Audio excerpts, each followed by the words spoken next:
Miami Dolphins OTAs are starting today. So, what are some of the underrated storylines that I'm keeping an eye out for perhaps a little bit of extra clarity on in the weeks ahead?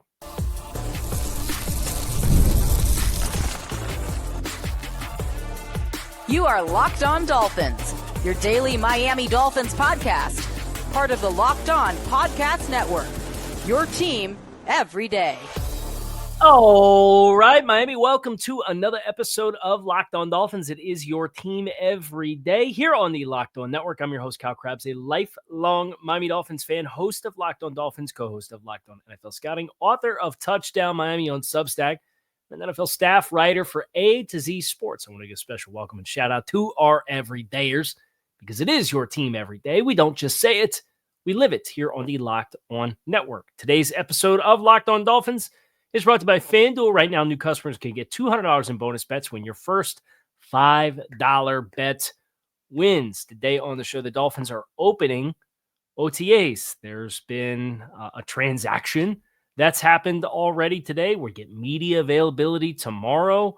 There's some position battles that perhaps get a little bit overlooked that I'm really interested to kind of gain whatever clarity we can as we work towards training camp and eventually the start of the season for 2025 in what is a year of variance and transition are the two buzzwords that most frequently come to mind for me when I think about your 2025 Miami Dolphins. But I want to start with a position group that I don't think should be completely glossed over in the outlook of positional battles that the Dolphins are going to have, because everybody's focus is on the wide tight end position with Pharaoh Brown versus Julian Hill, and potentially the running back 3 position behind Devon Achane and Jalen Wright, and the safety position and the corner position. We all know what the situation looks like there, but off-ball linebacker was interesting to me.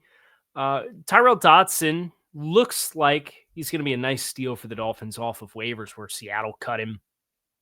Dolphins picked him up last year midseason, right in line with the David Long all-time collapse that David Long had, and frankly kind of bailed the Dolphins out with some high-quality play and flashes for Tyrel Dotson off the waiver wire mid-season as an acquisition. Tyrel tests free agency.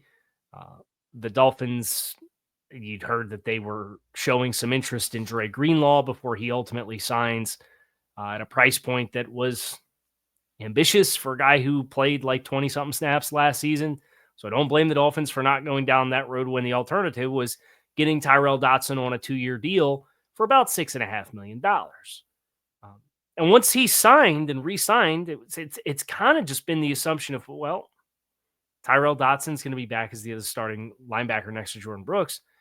But they've put a lot of resources in this linebacker room, not necessarily from a financial standpoint, but players that have played meaningful football in other destinations. And I'm more than willing to give Willie Gay some grace for playing in New Orleans, because New Orleans had Zach Vaughn and had no idea what to do with him for like 6 years. He goes to Philadelphia and then earns a $17 million per year contract.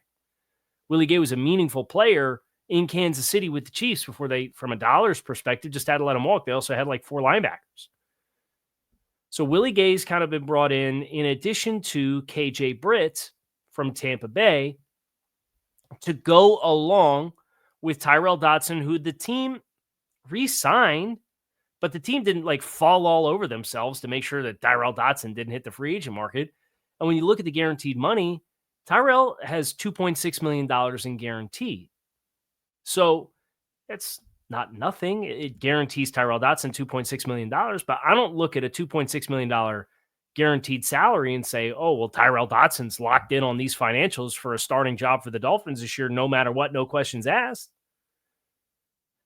So the variance of the skill sets that they brought in opposite Jordan Brooks, who's obviously getting close to $10 million per season on average, there should be considered some competition. And I know that they're not even paying KJ Britt and Willie Gay what they're paying Tyrel Dotson. And I think it would be an awesome development for the Dolphins to be able to have 4 linebackers that in different down and distance and personnel package situations, you could play all 4 of them. Haven't been that way in Miami in a long time. But I do kind of want to see, does Tyrell just get handed the other starting spot? Does Tyrell have to fight for it? Do they let KJ Britt and Willie Gay? And both of those guys are kind of skill set specific type of players. I think that if you could put them together into one player, you'd have an amazing player. Or Willie Gay kind of gives you the pass rush profile and the impact on passing downs. KJ Britt's a little bit more the plug downhill, like what you were used to and accustomed to seeing with like Elan and Roberts, right? So it's just a position group that as we get closer to training camp, and Tyrell's got sweat equity in the system because it's effectively the same system in Miami as what he was playing in Seattle. And that kind of boosted and jumpstart his transition into playing here in Miami. But he's got to get used to playing with the players and the safeties behind that don't want to fit the run right. But that's neither here nor there. If Jordan Poyer was playing with his teammates that he loved in Buffalo, he'd fit the run right. He just didn't like the teammates in Miami. So I'm really interested to see if there's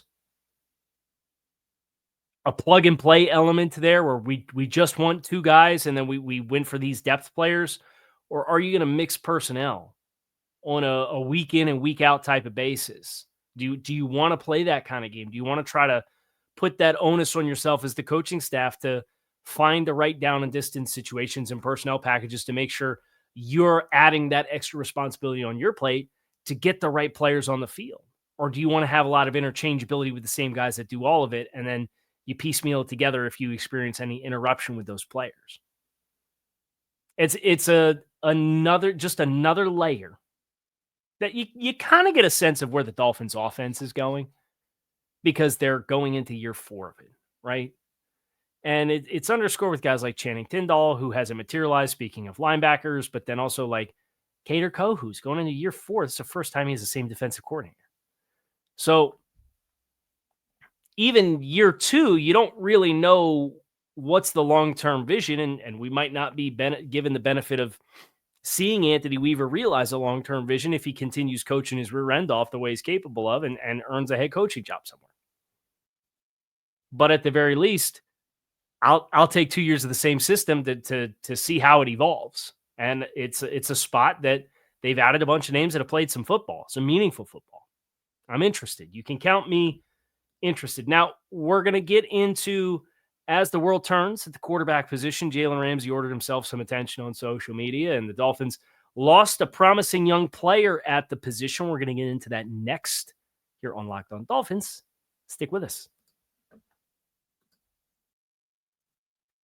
The NBA playoffs are in full swing, and every night delivers highlight-worthy performances, major momentum shifts, and can't-miss moments. Whether it's a game-winning shot or a breakout player, there's never been a better time to get in on all of the action than right now. FanDuel makes it easy to stay in the game before tip-off and live with player props, performance trends, and same-game parlays. Fans have more ways than ever to play smart and win big. And how does $200 in bonus bets sound? If you hit your first $5 bet over at FanDuel, you will win $200 in bonus bets. So if you're new to FanDuel, it's the perfect time to sign up. Head over to FanDuel.com. Place that first $5 bet. If it wins, you'll get $200 in bonus bets. Make every moment more with FanDuel, official sports betting partner of the NBA. Jalen Ramsey posting on social media. The number 5, ... How dramatic. Jalen Ramsey's number. Also, coincidentally, 5 days till June 1st. June 1st, significant. Why? Because June 1st is when the Dolphins can split the salary cap if they trade Jalen Ramsey and mitigate his salary cap commitments on the reworked contract that he had done and save salary cap space, where if they're forced into paying some more of his salary to get a better compensation, it's not a big deal. Can we get there, please? Like, we're at the point now where Jalen Ramsey's posting cryptic messages on Twitter with his number that just so happens to be the same number of days and a ... while the rest of the team is showing up to OTAs and Ramsey's working out on his own or doing whatever he's doing because he doesn't want to be here. I'm over it. I want to play football. I want guys that want to play football, right? And if you want to self-serve your career in whatever way possible, more power to you.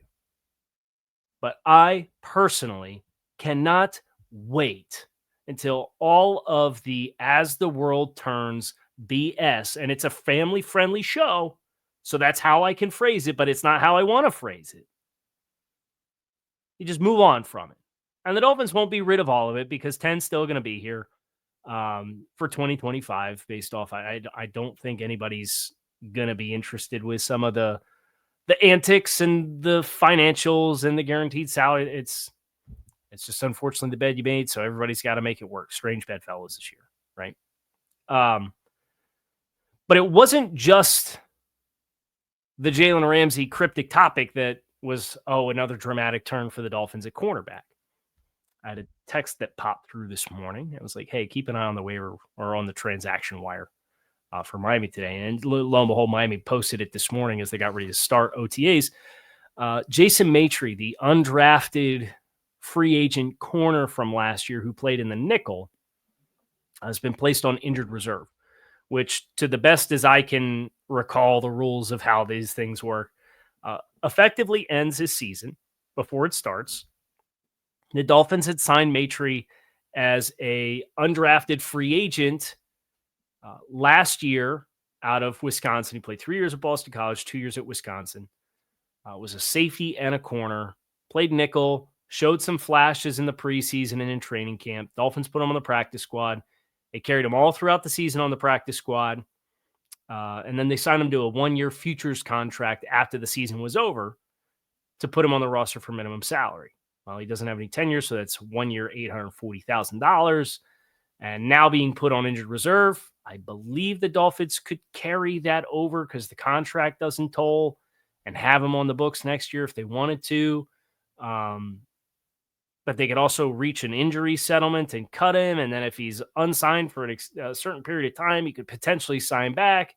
But for the Dolphins, if it's a player that they really like, I think the strategy that benefits him is somebody that was a bit of a long shot to make the roster, even as dire as the cornerback situation was.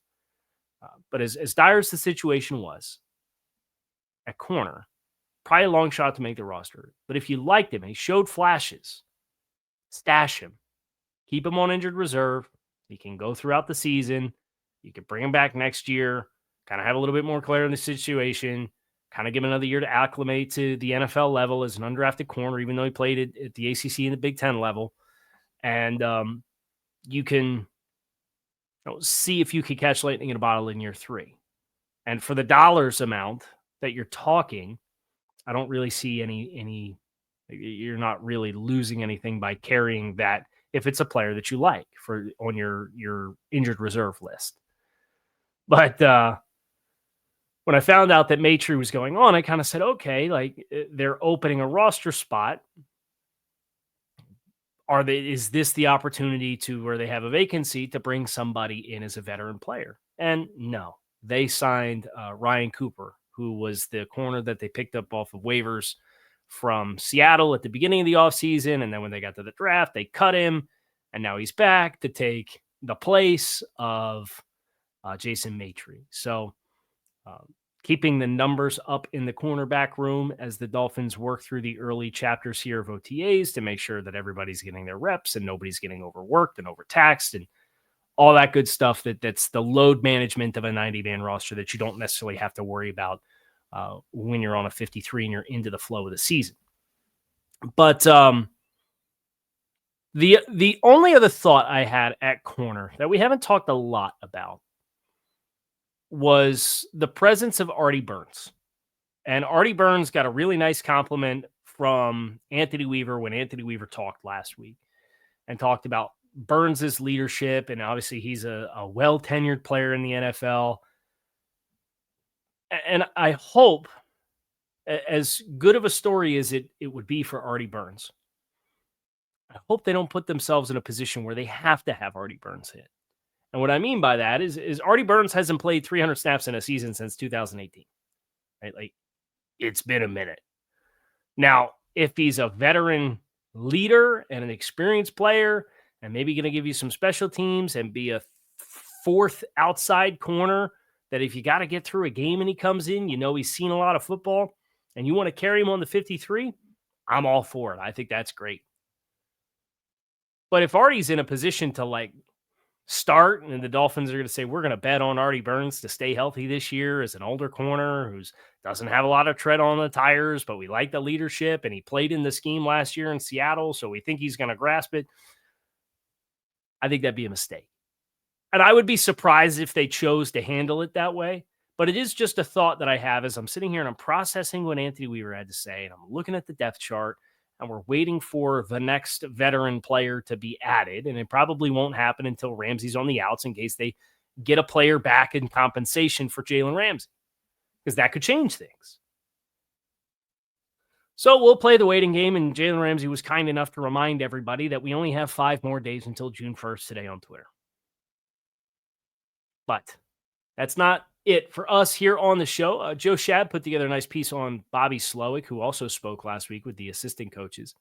I want to get into one of the things that Joe Shad touched on in this piece. We're going to finish with that here today on Locked On Dolphins. So make sure you guys stick with us.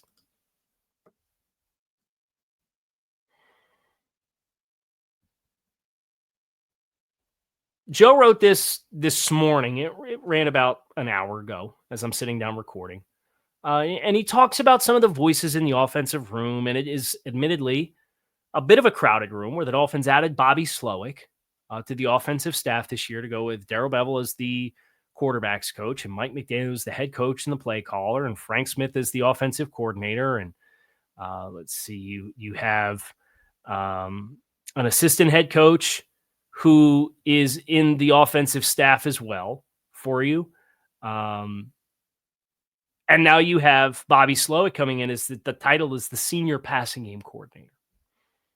And I think it's fair to kind of question, where does the voice of the senior passing game coordinator, when Frank Smith or when Darrell Bevell had the title of pass game coordinator as the quarterback's coach, where does that stack? And there's a quote that Joe pointed to specifically that I think is worth calling out. And it was in regards to Mike McDaniel and the speed of which he calls plays. There's a lot of balance when you're a head coach and you're also a play caller. So just helping that process up, speeding that up. We all know the turnaround time to the play clock has been a frustration point for 3 years at times in big moments. And you got burnt timeouts and you got to get everybody together, get a play call in, take the late games in bad spots, or you're getting up the line of scrimmage and your shift and then your motion and there's 3 seconds left and you got to kill the motion and just call the play and snap the ball. And you don't really get a time to do a lot of post-snap or pre-snap processing. It's a very complex offense to coordinate and run and by extension to call plays for. And I think what's been interesting about this, as you sit here and think about it, is you sit here and think about the ways in which Mike McDaniel has talked about his play calling process. And he talks about throughout the flow of the game, he's preparing multiple play calls simultaneously, depending on the result of the play that's about to happen. So if it's 2nd and 7 and we have a play call on, he in his head, before the 2nd and 7 play call happens, is starting to prep for a 3rd and 2 and a 1st and 10 and a 3rd and 14. He's prepping for all of that simultaneously. And I think that's where Bobby Slowik has the best chance to help catalog the play calling process and do what he just said he aspires to do as a piece of the puzzle in the offensive coaching staff, which is speed the play calling process up. And that's how I think there's a most direct line for Bobby Slowik to do that. Is he has a pre-existing relationship with Mike McDaniel. Take advantage of that and understand how Mike's brain works to then in turn be able to, hey, Mike, if we get a fresh set of downs, let me have a few plays ready and then we'll pick one. Mike, if you want to do the fresh set of downs and you want me to prep for a 3rd and long, let me prep for a third long, and we'll have one or two ready to talk about, and then we'll decide. So you can be a little bit more present in the here and now. It's not giving up the play calling altogether, because I do think that is part of the and I do think Mike McDaniel has a gifted mind as an offensive play caller. I know he has his points of frustration, and there's people that think he has no value whatsoever, and he's just an aloof goof and all that kind of stuff. And I don't agree with that assessment of Mike McDaniel. I think there's some of his strengths and blessings can at times be a curse. And how do you balance that, and how do you harness that appropriately? And I think that's what Bobby Slowik has the chance to do for the Dolphins, based off of this quote of, there's a lot to balance when you're the head coach and also play caller. So helping that process out and speeding that process up, knowing how Mike has talked about his process of selecting plays for 60 minutes of football, right? The only non-stressful, non-time crunched decision he makes on each possession is the 1st and 10, because you know you're getting the ball. And sometimes it's a sudden change. So you still don't know you're getting the ball. So we won't get any clarity on something like that here in OTAs. Maybe we'll get a nugget here or there from a quote from somebody that's familiar with how that process is going to play out. But it's something I'm looking for as we enter into phase 3 of the Dolphins offseason program. That's going to do it for us here today on the show. Kyle Krabs, you can keep it locked in right here on Locked On Dolphins. It is your team every day. I appreciate you guys, as always, for checking out the show. Make it a great rest of your Tuesday. I will be back again tomorrow with some more Miami Dolphins talk here on Locked On Dolphins coming your way. Go Fins.